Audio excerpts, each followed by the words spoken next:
Hi, everybody, and welcome to our second session of Advanced Scratch from Highland Tech Hub here in Inverness.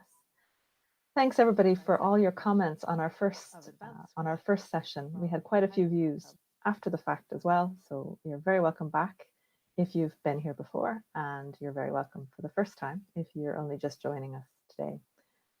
Right now, I'm going to hand over to Julie, who's going to tell us about an event that's happening all around the world and that you can be a part of. Okay, hi everyone. Nice to be back, nice to join you today. Some of you might recognise me from the beginners class. It's great to be joining Anya today for the advanced class. So I'm just going to tell you about something that's happening this week. I'll tell you about Moonhack. So this is moonhack.com. And Moonhack is a free event that brings kids from all around the world together for a week of coding. So it's this week. It started on Monday and it finishes tomorrow, and hosted by Code Club Australia. But it's open to code clubs from the world, to families, individuals. Anyone can get involved. So it's a world record-breaking event. If you want to be counted, what you have to do is go to moonhack.com and register, click the register now button, and you'll be included in the count number of kids that have taken. So I'll just go into the projects. Okay, so here are the projects. So you can have a go at one of the supplied projects, or you can create your own. So the theme this year is saving the planet, sustainability. So these are all the different projects, Scratch projects, and they're really good fun. You can see the space cleanup is in partnership with Space Australia. So the backgrounds, the space, they're all amazing. So I really recommend you having a go at these. They're really good fun. So I think to date, about 30,000 kids from around the world have registered to be part of MAC. And you've got, I think you've got another 20 to register. So if you can register and support this amazing event, let's be part of it and let's help break a world record. Nick, Anya, or myself, or Pam, the total for the number of kids that took part. And it really is an awesome event, so I'd really encourage you to take part. Okay, back to you, Anya. Okay, thank you so much for that, Julie. I will just take over the presentation.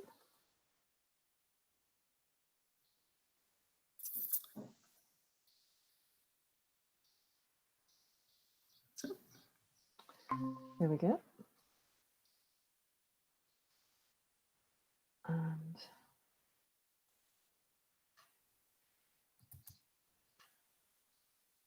so the Code Club live lesson should be visible on my screen now. Is that working okay? Yep, that's it. Yes, can see it. Yep. Excellent, excellent. So today we're going to be looking at a different project than we did the last time, but we'll start with a bit of a review and I'll introduce us as well. So who are we today? This week, joining me today is Julie Atherton, who was just telling us about Moonhack. I don't know, Julie, do you want to say a little bit about who you are? Because the people who were here last week, they may not know you. Okay. Yes, well, I work as a computer programmer, but I'm also a STEM ambassador and a Code Club volunteer. And I've done quite a lot of work, mainly with Coder Primary School, but I've also helping out with CodeInverness. So love coding with kids, and yeah, I'm just delighted to be here today. Excellent. And as we had last week, it's myself, Aine, Ghiollagain, taking you through a lesson, and helped ably by Julie, who's just introduced herself. And we have Daryl on the buttons in the studio, doing our live stream and checking that our sound levels are fine and everything. So thanks very much for that, Daryl. Today we're going to be looking at a Scratch project that I believe Daryl has the link up for you on the YouTube page. That's available from the Scratch gallery, and we'll be going to that in a few minutes. But first of all, if we could get some feedback from you on last week's session. Last week we looked at an animation. It was quite a colorful animation, and I was hoping that you could let us know what you thought about that. We're trying to do these online lessons without much understanding of your level or your age, and we're hoping that it was suitable for you. But please tell us, yes, it was suitable, no, it was a bit too easy, or no, it was far too difficult. So if we go to Control Tab Shift, apologies for that. Apologies for that. If we go,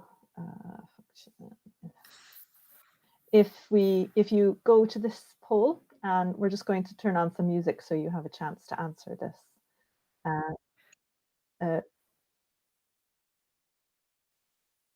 Okay.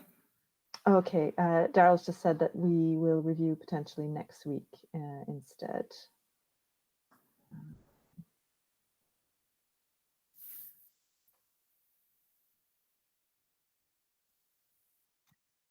Yes, apologies. We don't have enough people watching just now.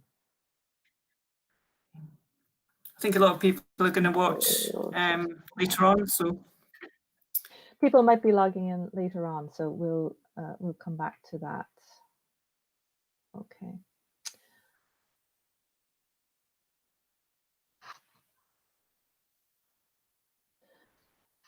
So, okay, so just to look over what we did last week. This was one of the screen grabs of what we had looked at. It was an animation called Paint with Gobo. And we had a look at what the different elements of Scratch were. The code elements, so for example, the different things as in motion, where you have motion, looks, sound, events, control, all of the things that you can add, how you put them together on the canvas, and what behavior they have when they're working together. We looked as well at the scripts, a bit of the extensions, and other things that you can do, other features like the backdrops, the costumes, and the sounds. So we're not going to be going over that again this week. Today, what I'd like to look at is kind of to get you looking at when you want your script to have, when you want your sprite to do something in particular, how many scripts do you think you'll need to make it do that? So we'll be doing, as we did last time, watching and listening first. I'll be asking you questions and getting you to think and join in with me and code. And then obviously at the end, we'll come back and see if you have any questions, but please feel free to ask questions at any point. Julie is monitoring the comments on YouTube. And I don't know if we have any comments in just yet, Julie? Just people saying hello. Yeah, if you want to put a comment on, say what school you go to or where you're from, and I can give you a shout out. So now we've got Thomas and Rachel in Coda. So hopefully people will be logging on, and yeah, drop us a comment if you can, and I'll give you a shout out. That's great. And we had some comments. We had quite a few comments last week, and we had one request for Roblox. I didn't actually know about Roblox until this was mentioned, so that's a new one for me. But I'm assured that many people use Roblox, and if that is the case, if you're interested in a specific class on Roblox, let us know, and we'll talk about setting up a mentor with a class for Lua, which is the language behind Roblox. But for just now, we'll keep this class as Advanced Scratch, and please feel free to give us any comments on that. So there's the project again, in case you haven't had a chance to go on and look at that just yet.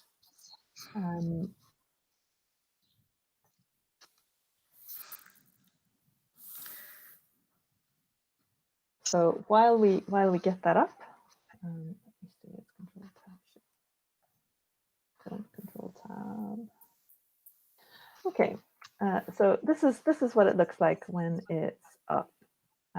And the way that you play it, I'm just going to do my best mum effort to play the game. Feel free to laugh giddily as I go. Yes, as you can see, I'm really good at this.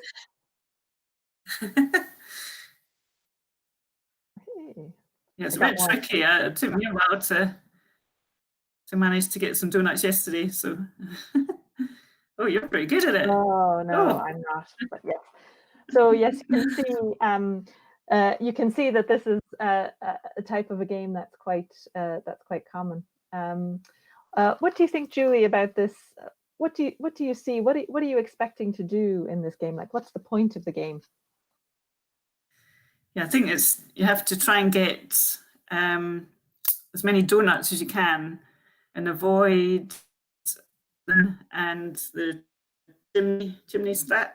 I think it is. Yeah, and you have to use the space bar, don't you, to try and get over any obstacles. Yeah, it's great fun. I was playing with this last night. So yeah, when I started off, I was only getting a score of 2, but I think by the end I was getting up to about 5. But that's about my highest score. But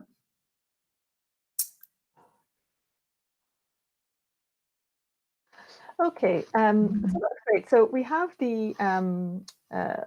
this sprite, the Santa. He's going up and down, and he's trying to avoid things. He's trying to get a donut. Just as a question to you, if you've done much coding in Scratch before, you know you do this in scripts. How many scripts do you think you need to animate this sprite? How many do you think you'd need? So if you go to this straw poll, I don't know, Daryl, if you can put that up for them. Great. It's in the video description. And if you go to this straw poll, we will give you a couple of minutes to think about that and maybe try that out yourself to see what you think. How many scripts do you think you need? Okay, we'll talk to you again in 2 minutes.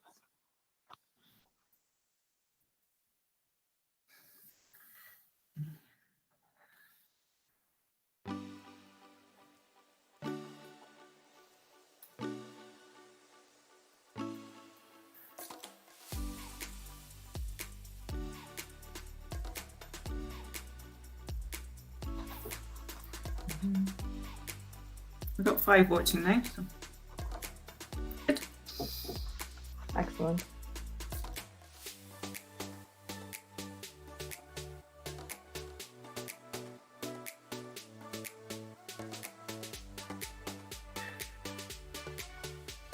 Our Atherton, that's Bora.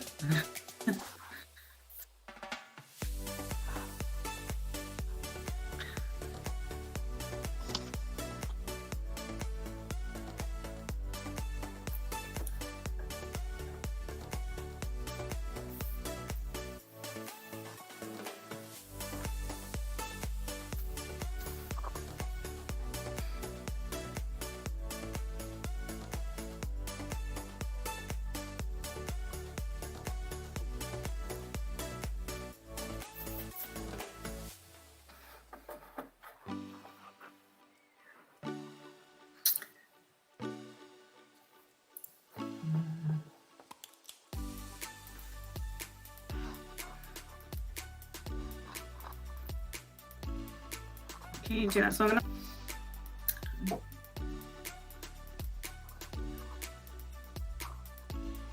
Okay.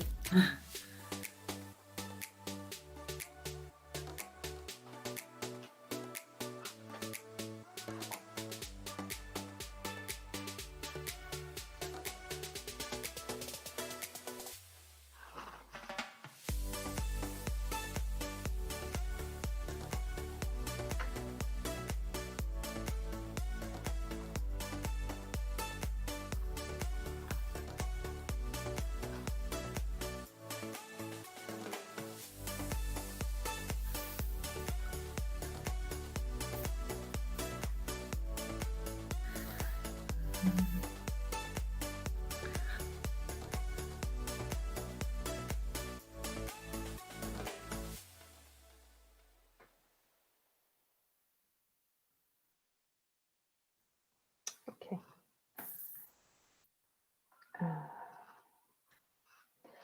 Okay, so thank you everybody for doing that. We'll just see if we have some results there. Oh, and we don't have any results on the screen. I'm not sure what's happened there, but it may be that people went to the wrong straw poll, or we've made a mistake with our link. But if you can find that later, please feel free to go. What do you think, Julie, we might have in terms of the number of scripts?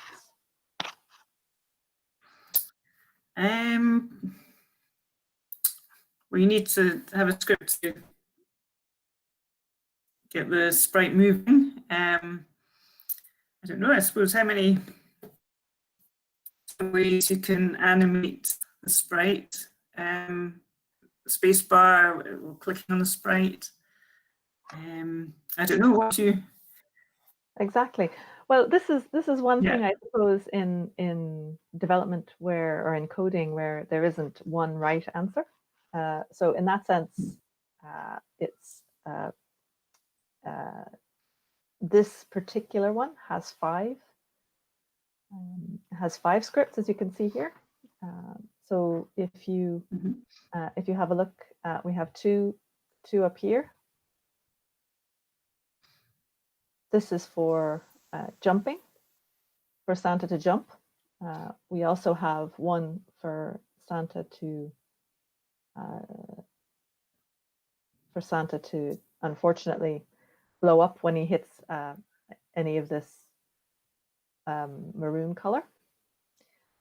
We also have one for him to meet a fiery fate when he hits an airplane. And also one which you didn't see me do, which was to try and go down. So this one, we didn't see that functionality when I was demonstrating. So that... Yeah, so it does a dive bomb, doesn't it? Exactly. So really, I suppose it depends how many scripts you want to break it up into, because there's a balance to be found between a code that works and code that's easy to maintain and update. So here, the author of this code has broken the different functions up into two, or into specific blocks of code, and kept them separated. So that's easier then to work with than if you have everything all in one big script, isn't it? Yeah, definitely. Yeah, it's really easy to follow which bit is the bit with the green flag, when it center, you can make him go up, but the program is making him go down at the same time, so it's quite clever. So really good effect. Yes, it is a good effect. So pressing the space bar to get your center to move up. So exactly. There is one thing as well that confused me at first when I was looking at it, Julie, when this sprite clicked, it's got set jump, but then there's the same code is repeated here when space key pressed. Why do you think the author of the code did that and added that extra script? It's just two different ways of doing it. To click on the sprite. I don't know. I tended to just use the space key. Exactly. But I suppose if you think about it, Julie, the not every device has a spacebar. So if you, right, yes, that's true. If you as a coder develop something that requires a spacebar, somebody on their mobile phone might have a little bit of difficulty playing with it. Right, true. That's something to think of as well, because when you're coding for yourself, you know that your code works on your own machine, but it may not work on everybody else's. And then as well, when you're trying to fix problems with code, I don't know if you have any experience of that, Julie. Different devices, yes. Sort of. I hadn't thought of that. That's a good point. You tend to think of Scratch as you're just using it on a PC or a laptop, but you now on a tablet and mobile phones. So you have to think about all these different things. For sure. Okay, so let's see, what did I want to think of next? Okay, just looking at the code then, if we focus on, again, this sprite, if we have a look at the sprite, is Santa going up and down only? Is he just jumping? Or is he moving side to side in any way? So if you have a look at this code, is there any kind of forward or backward motion here?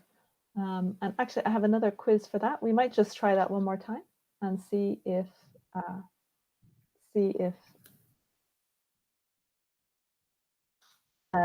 can.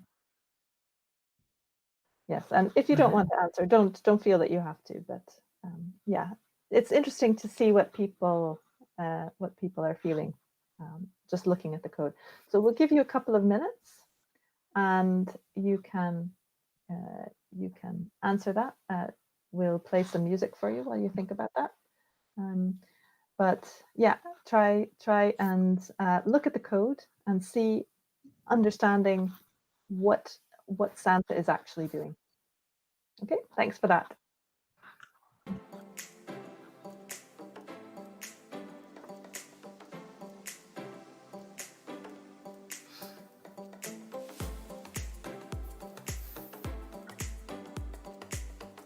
Yeah. Okay. Sure. So maybe not look at the results. I'll look at the results. Maybe not look at the. Oh, right. Okay.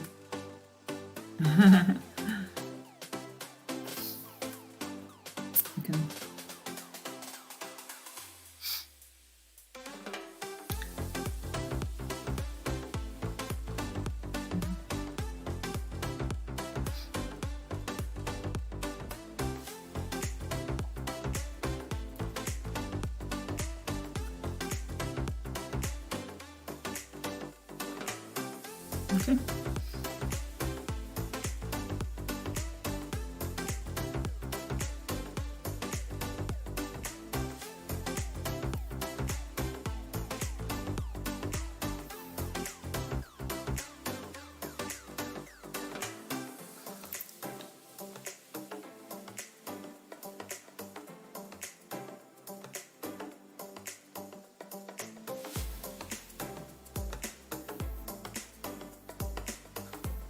Get me hungry looking at all these donuts.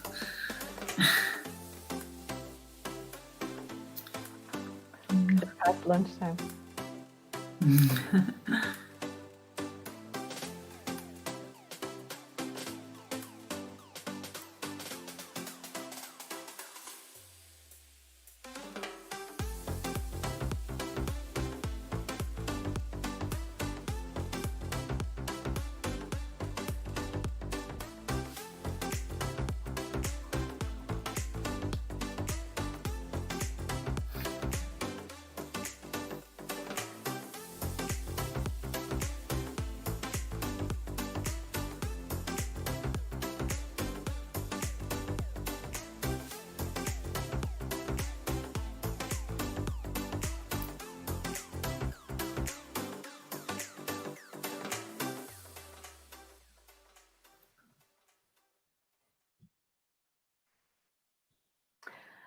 Welcome back, everybody. I've just had a look on another window, and in fact, nobody's answered. So I think we won't bother going to the results. We'll just go back. We'll just go back and have a look at the code ourselves. Do you have any feeling about that, or any intuition, Julie, looking at the code, what direction Santa's moving in?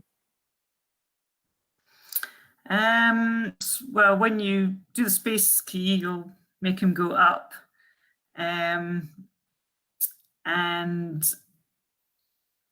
yeah, he's automatic. The code is automatic, so he's always falling anyway because the y coordinate's changing by -5. So he's always constantly falling a little bit. And yeah, if you do the dive bomb, you can make him go across the screen. But yes, there's a bit of an optical illusion going on as well, isn't there? Because the chimney is moving, so you think Santa's moving, but it's a bit of an optical illusion at times. So it's quite a good effect. Exactly. So we see that it looks like Santa's flying across our screen, but in fact, Santa is more or less staying in the same place, just going up and down. And it's the things in behind him that are moving. Yes, you have to press the down arrow to get him to go forward a bit, but there doesn't seem to be any way to make him go back. So if you press the downward arrow, you can expect him to move a bit across the screen, and that will be a difficulty because if you press the down arrow enough, what will happen? Yeah, it'll crash. He'll crash, and he'll run out of space, so you won't be able to see. You won't be able to see the chimneys coming, so it'll be quite difficult once you get over into this corner. It'll be quite difficult to see things coming. Right. So very good. How do you think? I've actually got some. I've got some. Oh goodness. Sorry, I've lost my tab. I had some optical illusions up.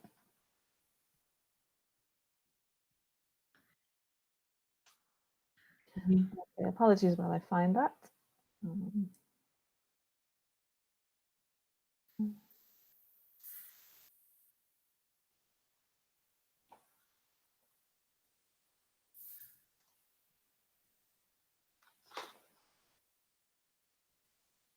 Okay, Daryl, I've got that back.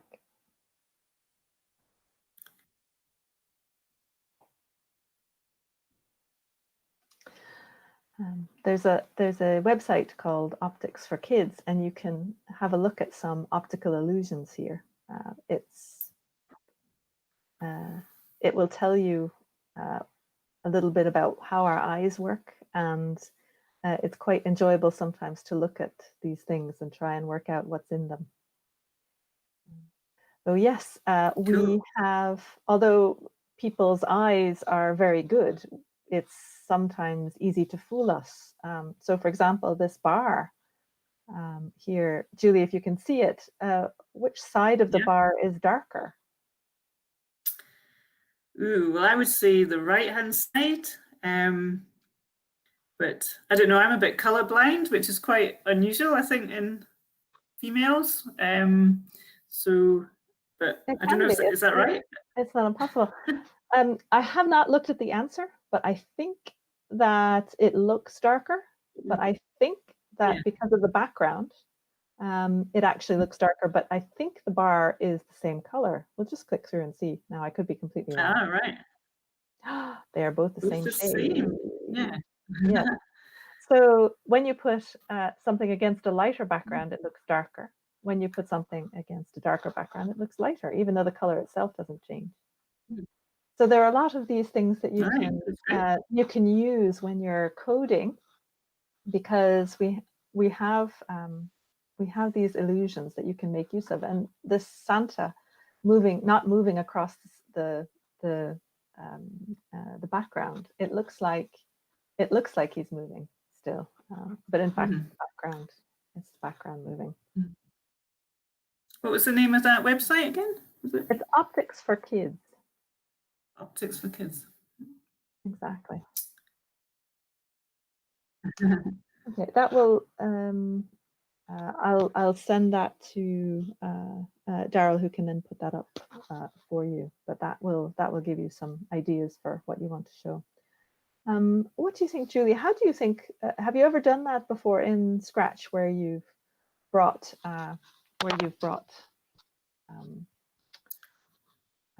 you've made things move across the screen? I have similar, yeah. I think you put the code in the chimney sprite, do you? Yes. To get the effect, or? Exactly. So it's actually quite simple to do. It's glide. Glide, yeah. Glide is the command. So you set the height here to a random size, and you can then go. You set it to go from go across the screen and glide. So it takes 3 seconds to glide across. Yeah, and as we looked at last week, if you change any of these variables inside, or change any of the numbers inside, it can change the experience of the game. Is there anyone that you'd like to try and see if it would make the game easier or more interesting? Would you like to nominate something to change?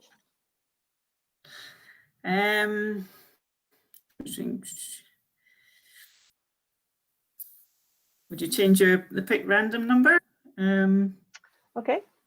What would you like to try? Make it a thinner range. Pick random. Gosh. Could you make that? I don't know. What would happen if you made it like minus 100 or something? Okay, let's try minus 100.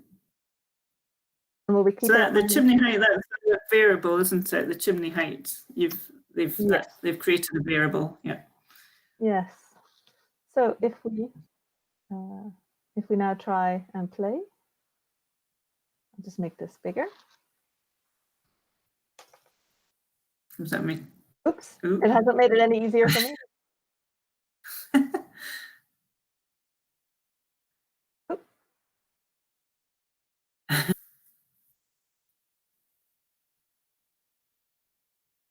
Oh, I'm having difficulty getting through, but I think the idea is that it's not as tall. The chimneys aren't as tall as they were. So you can just, I suppose, experiment and what would different figures and different ranges. And we try 200. We'll try that one, minus 100. Exactly. They're just less random. Yeah. Oh, and actually, no, we're wrong. It's how random that they are. Yes. So that is actually not what I understood that to mean when I was working with that earlier. So very often it's hard to know if you're just looking at code what it actually will do. And making it so yeah, it's good to change the numbers. Yeah. Yes. Yes. So definitely that's part as well of code testing. So always when you've coded something, you should go back and check how it works. And that's something that's easy to forget sometimes, especially if you've only made a small change. I don't know if you've ever had that experience, Julie, where you've only made a tiny little small change and you thought it was perfectly fine and you didn't test it, but then it actually broke what you were doing. Yes, lots of times. But, yeah, you just have to keep testing and changing things and until you're happy with it. Exactly. Exactly. So you might like to try and play around with it, especially if it's a game. That's quite an interesting job maybe for some of you, is software testing in future. I don't know if you've ever met any software testers, Julie, or if you ever did any software testing as for your main job. Yeah, you can actually, you get people that are just software testers, that's their whole job, or that test as well as code. So yeah, no, it's crucial. Have to test things. It's really important to get rid of any bugs that might be in your code. Exactly. So yeah, test. Excellent, excellent. So going back to our sprite here, how does it, Anya, how does it get that explosion effect? How does it go from Santa to being like, that big explosion? For blown up Santa. Yes, that's one of the things that we covered last week. It's a change in costume. Costumes. Right. Yeah. Okay. Yeah. Now look at that. Wow. For Santa. Exactly. So there he is. He's happy, and now he's not. And I think we went over that you can add your own last week as well. I don't know if you cover that more in the beginners class, Julie. Yeah, we've looked at costumes. We haven't actually drawn our own yet, but yeah, that's something we'll look at. Exactly. So this is the bit of the code that that shows us that. So if you've hit the color, which is down as part of the backdrop, it switches the Santa costume to Santa 2. So it uses the sensing, the blocks, doesn't it? The sensing blocks. Yes, exactly. It uses a similar one for the airplane. Yeah. And that's one thing that confused me at first when I was looking at the code, because I could see when it hit the floor that it was changing to costume 2. And I could see as well that when it hit the airplane, it was exploding. But I couldn't see what happened when it hit the chimney.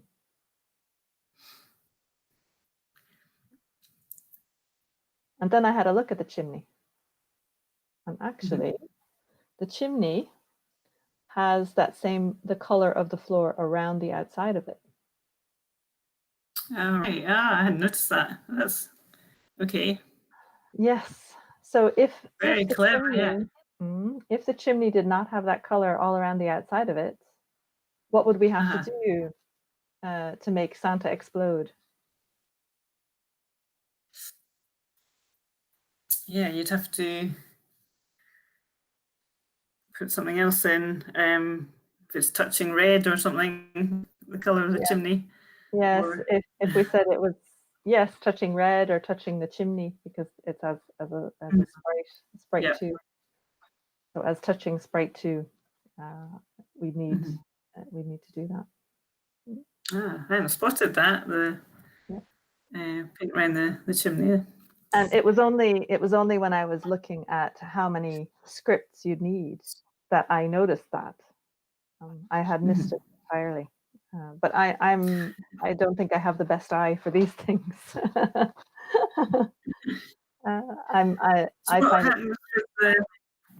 What happens with the donut? Is that right? So yes, the donut is how we change the score, isn't it? So the donut height. So that's it glides. It doesn't crash. Exactly. So you don't crash when you hit the donut. Fortunately, it has some of the same code. So it sets the height and it glides across. But then instead of blowing poor Santa up, it changes Santa's score by -1. So I was just thinking we might try and add a few actions now. Julie, what do you think? Make Santa do a few different things. Oh, I think we may have lost Julie.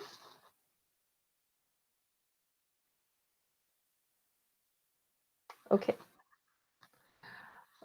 I think we will then go ahead. I was going to take Santa and maybe do some more things with him. If you are interested in making games, one of the things that you can do is add sound to them.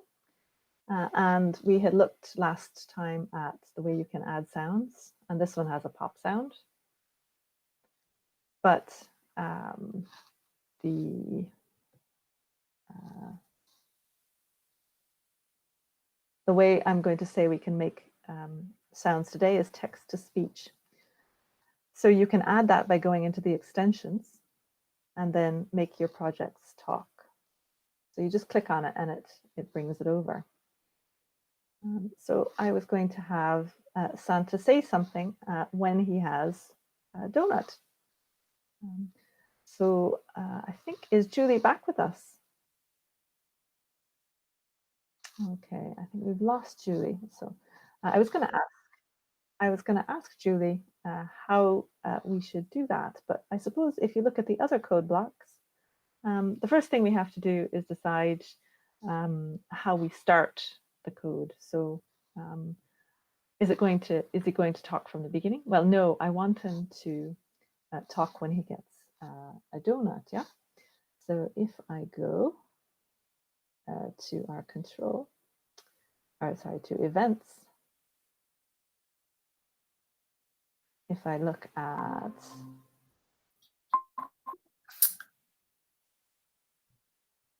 we look at Hi there, I'm back. Sorry, I lost internet connection there.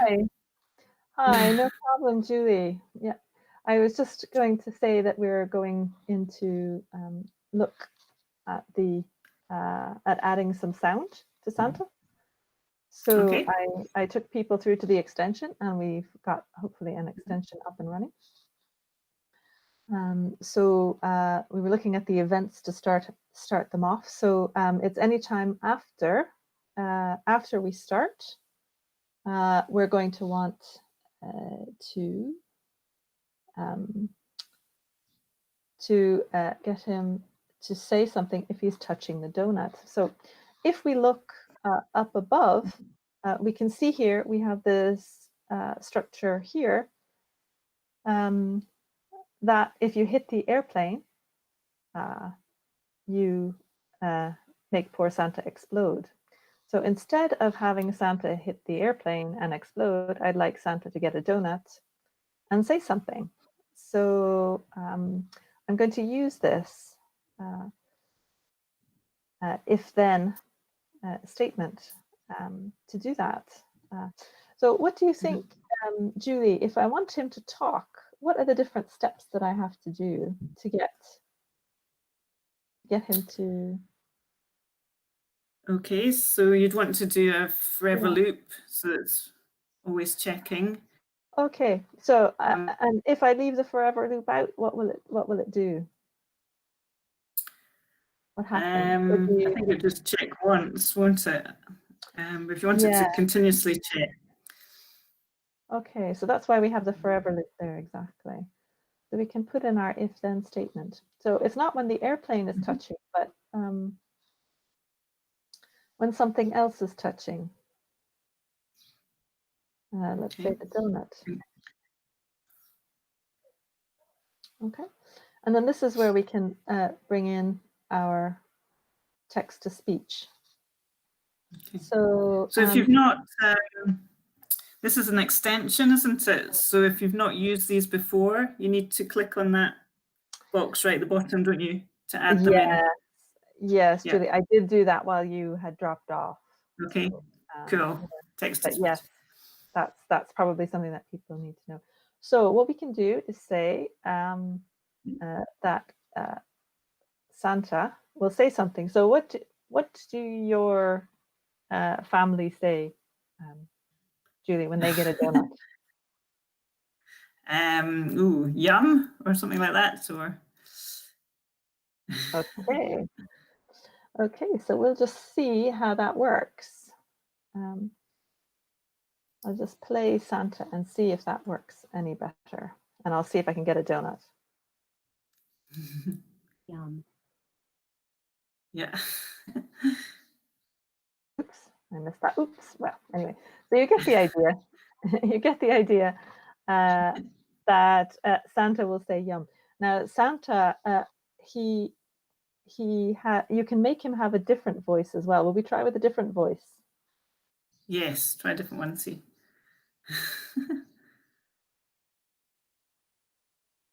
I love these text speech blocks. They're so much fun. Just exactly.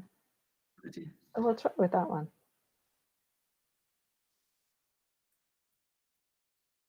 Yum. Okay, there we go. He's got a much deeper voice there, Julie. What do you think? You can also try. You can also try different ones there. What's your favorite one? Before? I don't know really. What We could try giant? What does that mean? Okay, oh, yeah. right. Oh, we'll see giant. Yeah. I haven't tried that one myself.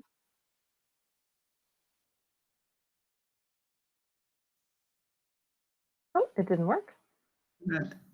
Maybe it doesn't. Sorry. Not sure what one does. You can do it in foreign languages as well, can't you? I think. Yum. Okay, so that's our giant. He's even deeper. That's quite a deep voice, isn't it? That's quite a deep voice, all right. That's quite deep. If the language would work. We can leave that for a giant just now, anyway.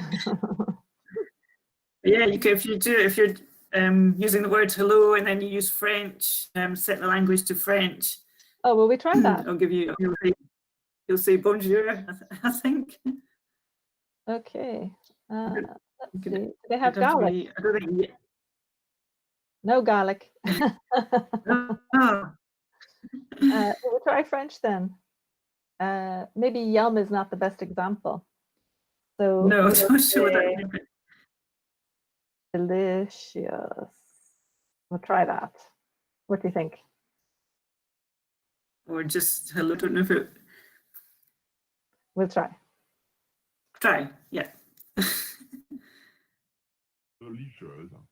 Oh, it worked. A bit French. He said delicious. With a French accent, yes, very good. Yeah, so we'll take out the French for just now, and let's say Rudolph is really happy with that, and wants to do a 360. He wants to spin around for joy when he gets a donut. What do you think we could do? How do you think we can code that? What are the steps that we'd need to do, Julie? Do you think to add that? Donut. Yeah. So if you want him to go around in a circle or to do kind of a flip around, because he's so happy he got it. I think there's a rotate block, isn't there? Is that in motion or is it rotate 360? Is there a rotate 360 block? Is there? Have a look in motion, is it? Going to motion? Trying to think. Maybe I'm dreaming. I don't know. Okay. Turn.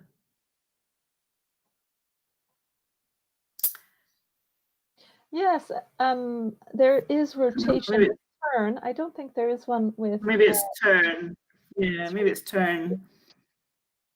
Yes. Okay. So if we do that, and I think that 15 degrees won't get us all the way around. What do you think will get us all the way around? So yep, well, 360. Try that. Yes, exactly. So we'll try 360 and see how that goes. So we'll just try my terrible attempts again to make a score. Try and get a donut and see if we. Oop.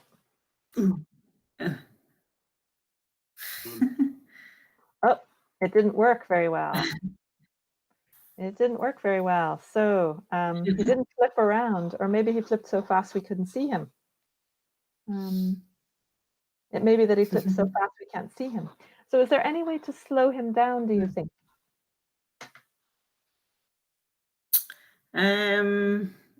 we could put in a weight or. Yes. Well, Or if the turnaround goes very quickly, we won't be able to see it. So one way we could do that is break it up.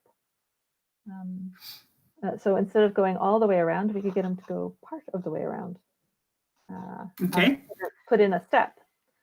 So if we try, say, move one step, and if we break it up to say 45 degrees, so we can see if how that does for us. If to get back up to the 360, though, we'll need to add, we'll need to do that 4 times. So is there a way for us to do that, Julie, 4 times, do you think? Without having to without doing there's a loop, isn't there, where you can, if you go into control, repeat loop, so you can say how many you do it. Yeah. Okay, so if we do 4 of those, we can see.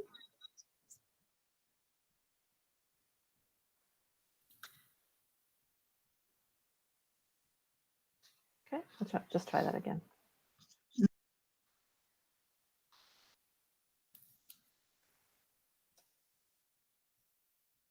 I'm not going to get that donut, I'm afraid. Oh, he did flip. He did a bit. But his top hat nicked the top of the chimney. Yes. Let's try that again and see if that goes the way you want it. Oh yeah, you went right. Delicious. That was a brilliant sound. I love that. Delicious. Oh, he's still doing French there. Okay. Okay, so that's something that you can play around with. And if you are interested at all in doing that, you can share that with us.